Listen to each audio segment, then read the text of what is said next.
இது ஃபர்ஸ்ட் மலேசியாவின் செய்திகள் உங்களுக்காக.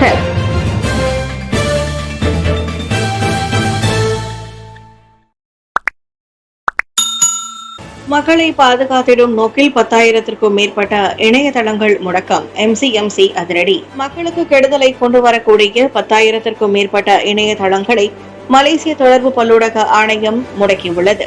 பல்வேறு சட்ட மீறல்களுக்காக 2022 ஜனவரி முதல் கடந்த ஆகஸ்ட் 1 வரை அவை முடக்கப்பட்டன.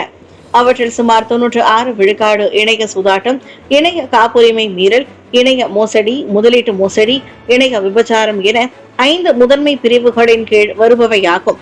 போலீஸ், உள்நாட்டு வாணிபம், வாழ்க்கை செலவின அமைச்சு, பாதுகாப்பு ஆணையம் உள்ளிட்டவற்றின் ஒத்துழைப்போடு அந்த இணையதளங்களை கண்டறிந்து முடக்கியதாக MCMC அறிக்கை ஒன்றில் கூறியது.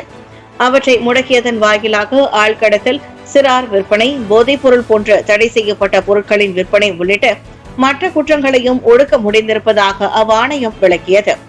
சிறியவரிலிருந்து பெரியோர் வரை அனைத்து சாராருக்கும் ஒரு பாதுகாப்பான இடமாக இணையம் விளங்குவதை உறுதி செய்ய சேவை வழங்குநர்களுடன் MCMC அணுக்கமாக ஒத்துழைப்பை மேற்கொண்டு வருகிறது.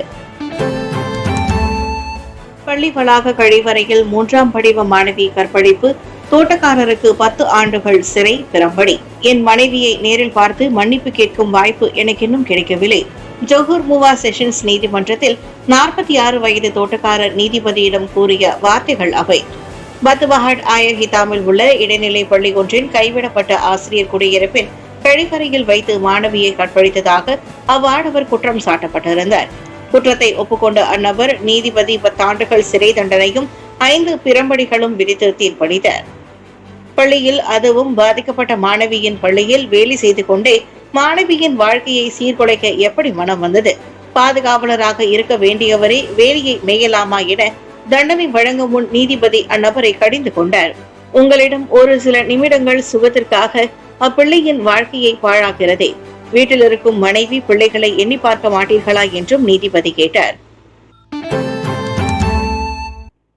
ஹோட்டல் அறையில் சீன நாட்டு ஆடவர் மரணம். ஹோட்டல் பணியாளரின் அஜாக்கிரதையால் மனைவிக்கு 7 லட்சம் ரிங்கிட் இழப்பீடு வழங்க நீதிமன்றம் உத்தரவு. பஹாங் பென்தோங்கில் ஹோட்டலில் 5 ஆண்டுகளுக்கு முன்னர் சீன நாட்டு பிரஜை மரணம் அடைந்ததில் ஹோட்டல் பணியாளரின் கவனக்குறைவுக்கு பங்கு இருப்பதால் கெந்திங் மலேசியா பிரகட்டுடன் அதன் கிளை நிறுவனமும் பொறுப்பேற்க வேண்டும் என கோலாலம்பூர் உயர்நீதிமன்றம் தீர்ப்பளித்துள்ளது. மரணம் அடைந்தவரின் மனைவி கொடுத்த வழக்கில் நீதிபதி அத்தீர்ப்பை வழங்கினார். அவ்வாடவர் ஹோட்டல் அறையில் இறந்து கிடப்பதற்கு முன் 2 அந்நிய நாட்டு ஆடவர்களை அவ்வறையினுள் நுழைய விட்டது ஹோட்டல் அறை பணியாளரின் தவறே. அதற்கு ஃபர்ஸ்ட் வேர்ல்ட் ஹோட்டல் மற்றும் ரிசர்ச் சென்ட்ரியான் பிரகட் பொறுப்பேற்க வேண்டும் என நீதிபதி சுட்டிக்காட்டினார். எனவே பாதிக்கப்பட்டவருக்கு 7 லட்சம் ரிங்கிட் இழப்பீடாக வழங்குமாறு சம்பந்தப்பட்ட தரப்புகளை நீதிபதி உத்தரவிட்டார். அதோடு செலவு தொகையாக 75,000 ரிங்கிட்டை வழங்க வேண்டும் என்றும் அவர் சொன்னார். 2019 ஆண்டு ஜூன் 19ஆம் தேதி அங்குள்ள ஹோட்டல் அறையில் கழிவறையில் உடலில் ஆடைகள் எதுவும் இன்றி அந்த சீன நாட்டு ஆடவர் இறந்து கிடந்தார்.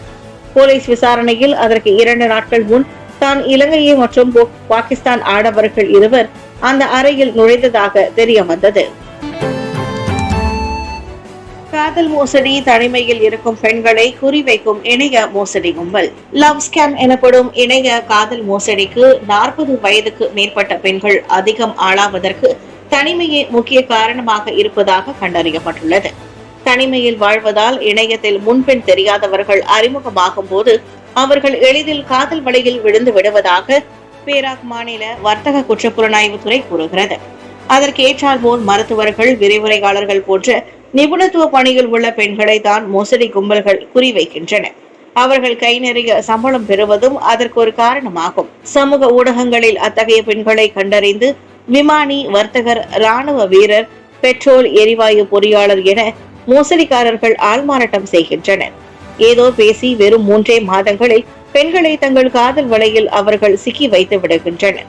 பின்னர் முதலீட்டு பணம் வேண்டும், மருத்துவமனை கட்டணத்தை செலுத்த வேண்டும் என ஏதேதோ கூறி பணத்தை கறந்து தலைமறைவாகி விடுவதாக அத்துறை கூறியது. மலேசியாவில் கார் தொழிற்சாலை அமைப்பதற்காக டெஸ்லா எப்போது கூறியது? அமைச்சர் தெங்கு ஜஃப்ருல் கேள்வி. மலேசியாவில் தொழிற்சாலையை திறக்கப் போவதாக அமெரிக்காவின் பிரபல கார் தயாரிப்பு நிறுவனமான டெஸ்லா எக்காலத்திலும் கூறியதே இல்லை என்கிறார் அனைத்துலக வாணிபம், முதலீடு மற்றும் தொழில்துறை அமைச்சர் தெங்கு ஜஃப்ருல் அசீஸ். அமைச்சும் அப்படியோர் அறிவிப்பை வெளியிட்டதில்லை என்றார் அவர். டெஸ்லா தலைமை செயல் அதிகாரி எலன் மஸ்குடன் நாங்கள் முதலீட்டு பேச்சுவார்த்தையில் ஈடுபட்டது என்னவோ உண்மைதான். ஆனால் இங்கு கார் தயாரிப்பு தொழிற்சாலை எதனையும் திறப்பதாக அவர் உறுதி ஏதும் கொடுக்கவில்லை என அமைச்சர் சொன்னார். மலேசியா உள்ளிட்ட தென்கிழக்கு ஆசிய நாடுகளில் தொழிற்சாலைகளை அமைக்கும் திட்டத்தை டெஸ்லா ரத்து செய்திருப்பதாக தாய்லாந்து நாளிடான தி நேஷன் முன்னதாக செய்தி வெளியிட்டிருந்தது. அது குறித்து அரசாங்கம் விளக்கம் அளிக்க வேண்டும் என எதிர்க்கட்சிகள் உள்ளிட்ட பல்வேறு தரப்பினர் வலியுறுத்திய நிலையில் தெங்கு ஜஃப்ருல் அறிக்கை வெளியிட்டுள்ளார். தாய்லாந்து நாளேட்டின் அண்மைய மூலதனத்தின் அடிப்படையில் எழுதப்பட்டுள்ளது. டெஸ்லாவின் அதிகாரப்பூர்வ அறிவிப்பு எதனையும் அது மேற்கோள் காட்டவில்லை என்பதையும் அமைச்சர் சுட்டிக்காட்டினார். புந்தோங்கில் போதைப்பொருள் தயாரிப்பு கூடத்தில் சோதனை. 3,37,683 ரிங்கிட் மதிப்புடைய போதைப்பொருள் பறிமுதல். பேராக் புந்தோனில் போதைப்பொருள் தயாரிப்பு ஆய்வு கூடத்தில் அதிரடி சோதனை நடத்திய போலீசார் போதைப்பொருள் பறிமுதல் செய்தனர்.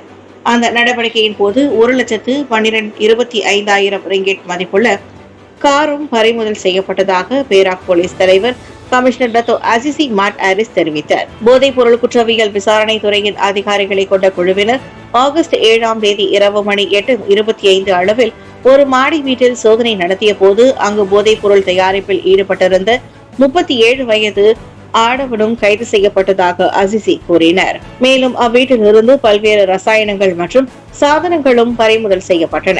கைது செய்யப்பட்ட சந்தேக பேர் வழி இதற்கு முன் 10 குற்றப்பின்னணிகளை கொண்டுள்ளார். இந்த போதைப் பொருள் தயாரிப்பு ஆய்வு கூடத்தில் நிச்சயம் ஒரு ஆள் மட்டும் சம்பந்தப்பட்டிருக்க முடியாது என்பதால் இதில் தொடர்புடைய இதர சந்தேக பேர் வழிகளையும் தாங்கள் தேடி வருவதாக அவர் தெரிவித்தார். சீனாவின் மின்சார காருடன் போட்டியிட தவறியதால் தொழிற்சாலையை விரிவுபடுத்தும் டெஸ்லாவின் திட்டம் ரத்து.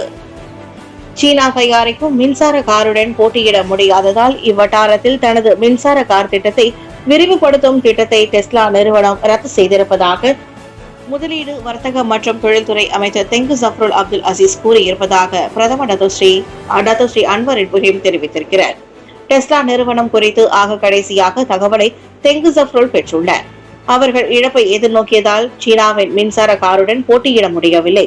எனவே அவர்களது தாய்லாந்தின் மிகப்பெரிய திட்டம் மற்றும் மலேசியாவில் தொடங்க வேண்டிய திட்டமும் நிறுத்தப்படுவதாக அன்வார் செய்தியாளர்களிடம் தெரிவித்தார். டெஸ்லா தனது தொழிற்சாலையை மலேசியாவில் திறக்கும் என அமைச்சர் தெரிவிக்கவில்லை என தெங்கு ஜஃப்ருல் நேற்று தெரிவித்திருந்தார். டெஸ்லா நிறுவனத்தின் தோற்றுவிப்பாளர் மற்றும் டெஸ்லா இங்க் மற்றும் ஸ்பேஸ் எக்ஸ் தலைமை செயல் அதிகாரி எலன் மஸ்குடன் முதலீடுகளை கவருவதற்கான பேச்சு நடத்தப்பட்டது.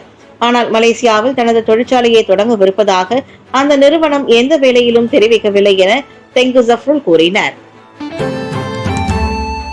போலி கல்வி சான்றிதழ் விற்பனையா? சுல்தான் ஜைனல் அபிதின் பல்கலைக்கழகம் மறுப்பு. போலி கல்வி சான்றிதழ் விற்கப்பட்டதாக கூறப்படும் குற்றச்சாட்டுகளை தெலங்கானா சுல்தான் ஜைனல் அபிதின் பல்கலைக்கழகம் மறுத்துள்ளது. இந்த குற்றச்சாட்டுகளை கடுமையாக கருதுவதோடு தனது டிப்ளமோ திட்டங்கள் மற்றும் உயர்கல்வி பட்டப்படிப்பு சான்றிதழ்களின் தரங்களை தொடர்ந்து நிலைநாட்டுவதில் விட்டுக் கொடுக்கும் பேச்சுக்கே இடமில்லை என இன்று சுல்தான் ஜைனல் பல்கலைக்கழகம் வெளியிட்ட அறிக்கையில் தெரிவித்தது. மலேசிய கல்வி தகுதி நிறுவனம் மற்றும் உயர்கல்வி அமைச்சர் நிர்ணயித்துள்ள தரங்கள் தொடர்ந்து பின்பற்றப்படுவதை பல்கலைக்கழகம் எப்போதும் உறுதிப்படுத்தும்.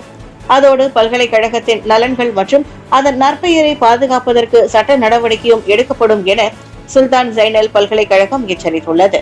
சமூக வலைதளங்களில் பெறப்படும் தகவல்கள் குறித்து கருத்துக்களை வெளியிடுவதற்கு முன் அதன் நம்பகத்தன்மையை எப்போதும் உறுதிப்படுத்திக் கொள்ள வேண்டும் என பொதுமக்களை அந்த பல்கலைக்கழகம் கேட்டுக்கொண்டது. மூவாரில் தீ விபத்தில் வயதான தம்பதியும் 11 வயது பேத்தியும் மரணம். இன்று அதிகாலையில் மணி 1:30 அளவில் மூவார் கம்புங் ரவாயா ரெரான் ஜாலான் செக்குலோவில் உள்ள தங்களது வீட்டில் நிகழ்ந்த தீ விபத்தில் வயதான ஒரு தம்பதியரும் அவர்களது 11 வயது பேத்தியும் இறந்தனர். 82 வயதுடைய முகமது நூர் யாசின், அவரது மனைவியான 76 வயதுடைய அரா அப்துல் ஹமீத் ஆகியோர் விபத்து நிகழ்ந்த இடத்திலேயே இறந்தனர். அவர்களது பேத்தியான நொராடியானா நோராம் இசாம் சுல்தானா பாத்திமா நிபுணத்துவ மருத்துவமனையில் சிகிச்சை பெற்ற போது மரணமடைந்தார். அந்த தம்பதியரின் மற்றொரு பேரப்பிள்ளைக்கான 14 வயது நொஷிமா முகமது ரடி தலையில் ஏற்பட்ட பலத்த காலத்தினால் தற்போது சுல்தானா பாத்திமா நிபுணத்துவ மருத்துவமனையில் சிகிச்சை பெற்று வருகிறார். இந்த தீ விபத்தில் அவர்களது வீடு 85 விழுக்காடு அழிந்ததோடு தீ விபத்திற்கான காரணம் குறித்து தொடர்ந்து விசாரணை நடைபெற்று வருவதாக மூவார் மாவட்ட போலீஸ் தலைவர் ஏசிபி பிரைஸ் முக்லிஸ் ஆஸ்மான் தெரிவித்திருந்தார். கோலாலம்பூரில் கரோகே மையத்தில் குடிநுழைவுத்துறை சோதனை, 9 பெண்கள் உட்பட 27 வெளிநாட்டினர் கைது. கோலாலம்பூரில் உள்ள பொழுதுபோக்கு கரோகே மையத்தில் சட்டவிரோதமாக பணிபுரிந்த 9 பெண்கள் உட்பட 27 நபர்களை குடிநுழைவுத்துறை கைது செய்துள்ளது. இந்த கரோகே மைதானத்தில் சிறப்பு சேவை அறைக்கு 16,000 ரிங்கிட் கட்டினால் போதுமானது. வெளிநாட்டு பெண்களின் துணையுடன் பாடுவதும் குடிப்பதும் போன்ற சேவைகளை கொண்டு அந்த விஐபி அறை வழங்கப்படுகிறது. இதனிடையே குடிநுழைவுத்துறையினர் அதிரடியாக மேற்கொள்ளப்பட்ட ஓப்கெகர் சோதனையில் அம்மையத்தை சேர்ந்தவர்கள் கையும் களவுமாக பிடிபட்டனர். முறையான பயண ஆவணங்கள் இன்றி இருப்பது மற்றும் கடவு சீட்டை தவறாக பயன்படுத்தியது போன்ற குற்றங்களுக்காக பிடிப்பட்டவர்கள் விசாரிக்கப்பட்டு வருவதாக கோலாலம்பூர் குடிநுழைவுத்துறை இயக்குநர் மான் முகமது சௌபி வான் யூசுப் கூறியுள்ளார். செட்டாங் மருத்துவமனையில் மருத்துவ உதவியாளராக ஆள்மாறாட்டம் செய்த 14 வயது பெண்ணுக்கு 2 நாட்கள் தடுப்பு காவல். செட்டாங்கில் உள்ள எடிஷா மருத்துவமனையில் அத்துமீறி நுழைந்து மருத்துவ உதவியாளராக ஆள்மாறாட்டம் செய்ததாக 14 வயது பெண் ஒருவர் கைது செய்யப்பட்டார். நேற்று கைது செய்யப்பட்ட அந்த பெண் நாளை வரை 2 நாட்கள் தடுப்பு காவலில் வைக்கப்பட்டுள்ளார். குற்றம் நிரூபிக்கப்பட்டால் அத்துமீறலுக்கான தண்டனையாக 3 ஆண்டுகள் வரை சிறை தண்டனை அல்லது அதிகபட்சமாக 5,000 ரிங்கிட் அபராதம் அல்லது இரண்டும் விதிக்கப்படலாம். அதே வேளையில் பொது ஊழியராக ஆள்மாறாட்டம் செய்த குற்றத்திற்காக 2 ஆண்டுகள் வரை சிறை தண்டனை, அபராதம் அல்லது இரண்டும் விதிக்கப்படலாம். இதனிடையே மருத்துவ வளாகத்தில் கைது செய்யப்பட்ட அந்த பெண் முன்னதாக மருத்துவமனையில் சிகிச்சை அறைக்குள் நுழைந்து அங்கு சிகிச்சை ஒன்றை மேற்கொள்வதற்கு முன் வந்ததாகவும் ஆரம்பகட்ட விசாரணையில் தெரிய வந்துள்ளது. அந்த பெண்ணிடம் இருந்து மருத்துவமனையின் உபகரணங்கள் மற்றும் அடையாள கார்டு ஆகியவை காவல்துறையின் கைப்பற்றியதாக மாவட்ட காவல்துறை தலைமை உதவி ஆணையர் வான் கமருல் வான் அஸ்ரான் உறுதிப்படுத்தினர்.